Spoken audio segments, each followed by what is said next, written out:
మిత్రులకి, అలాగే సన్నిహితులకు, స్నేహితులకు, అలాగే శ్రేయోభిలాషులకు, అలాగే నన్ను అప్పటికి ఇప్పటికీ చిన్నప్పటి నుంచి అందరి చేతుల మీదుగా పెరిగాను.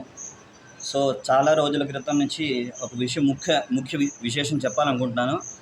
ఈ యొక్క సామాజిక మాధ్యమంలో ముఖ్యంగా మనం ఇంటి దగ్గర నుంచి వెళ్ళినప్పుడు నుంచి మళ్ళీ తిరిగి ఎప్పుడు వస్తారని చూస్తూ ఉంటారు ఇంట్లో ఉండే కుటుంబ సభ్యులు. సో చెప్పేది ఏమనగా, మనం వాహనాల మీద వెళ్తున్నప్పుడు చాలా ప్రమాదాలు చూస్తున్నాం. ఈ మధ్యన జరిగినటువంటి ఇన్సిడెంట్స్ మన విశాఖపట్నం ఎక్కడ జరిగిందో తెలీదు. కానీ ఒక కుర్రవాడు తన తల్లిదండ్రుల్ని బైక్ ఇవ్వకపోతే నేను చచ్చిపోతానని బెదిరించాడు. సో మరి అనివార్య కారణాల వల్ల అనుకోకుండా ఆ కుర్రవాడు చనిపోవడం కూడా జరిగింది.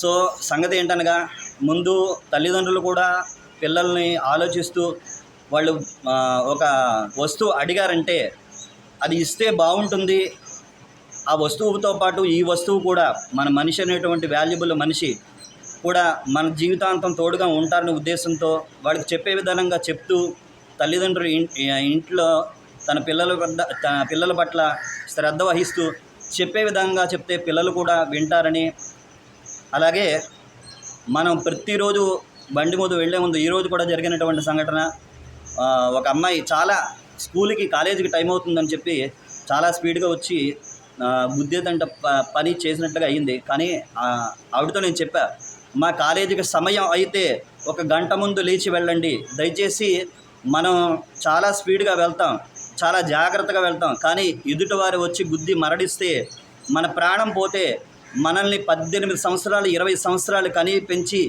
పోషించినటువంటి తల్లిదండ్రులు, ఒక ఆడపిల్ల అవ్వచ్చు, అబ్బాయి అవ్వచ్చు, ఎవరైనా అవ్వచ్చు, ఇంటి దగ్గర ఒక ప్రాణం పోతే ఒక కుటుంబం రోడ్డు మీద పడ్డమే.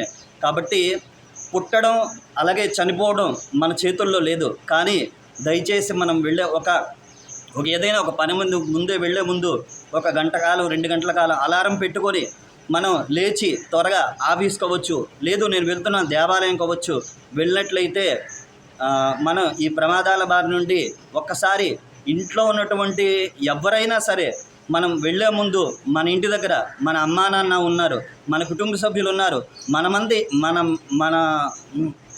మన కోసం ఎదురు చూస్తున్నటువంటి ఎంతోమంది ఉన్నారు, వాళ్ళందరూ కూడా మన మీద ఆధారపడి ఉన్నారు. కాబట్టి ప్రాణం ఉంటే పైసా అయినా సంపాదించుకోవచ్చు, కానీ ఆ ప్రాణమే లేకపోతే ఏ పైసా కాదు, దేన్ని సంపాదించలేం. కాబట్టి ప్రాణం విలువ చాలా విలువైనది, కష్టం విలువ తెలిసిన వాడిని. కాబట్టి చాలా రోజుల నుంచి ఈ యొక్క విషయం మీ అందరికీ చెప్పాలనుకుంటున్నాను.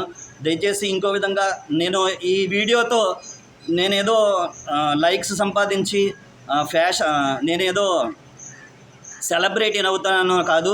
దయచేసి ఈ యొక్క సామాజిక మాధ్యమ వీడియో వల్ల కనీసం ఈ వీడియో కొంతమందికైనా షేర్ అయ్యి అది మంచి విధంగా ఉపయోగపడి అందరూ ఆలోచించే విధానంగా ఈ యొక్క వీడియోని సమర్థించి నచ్చితే లైక్ కొట్టి షేర్ చేసి, ఈ యొక్క వీడియో వలన 10 మందికి తెలిసి, ఆ 10 మంది 100 మందికి తెలిసి, ఆ 100 మంది 1000 మందికి తెలిసేలా చేసి, ఒక ప్రాణం విలువ నాకు తెలుసు కాబట్టి ఆ ప్రాణాలను కాపాడగలిగే వాళ్ళని అవుతానని ఈ యొక్క వీడియో చేయడం జరుగుతుంది. దయచేసి ఇంకోలా అపార్థం చేసుకోవద్దు. దయచేసి నన్ను అభిమానించే ఫేస్బుక్లో ఫ్రెండ్స్ అవ్వచ్చు, అలాగే సన్నిహితులు స్నేహితులు నన్ను సపోర్ట్ చేస్తారని మనస్ఫూర్తిగా కోరుకుంటున్నాను. ఇట్లు మీ స్మైలిష్ సునీల్, జానకిరామ్.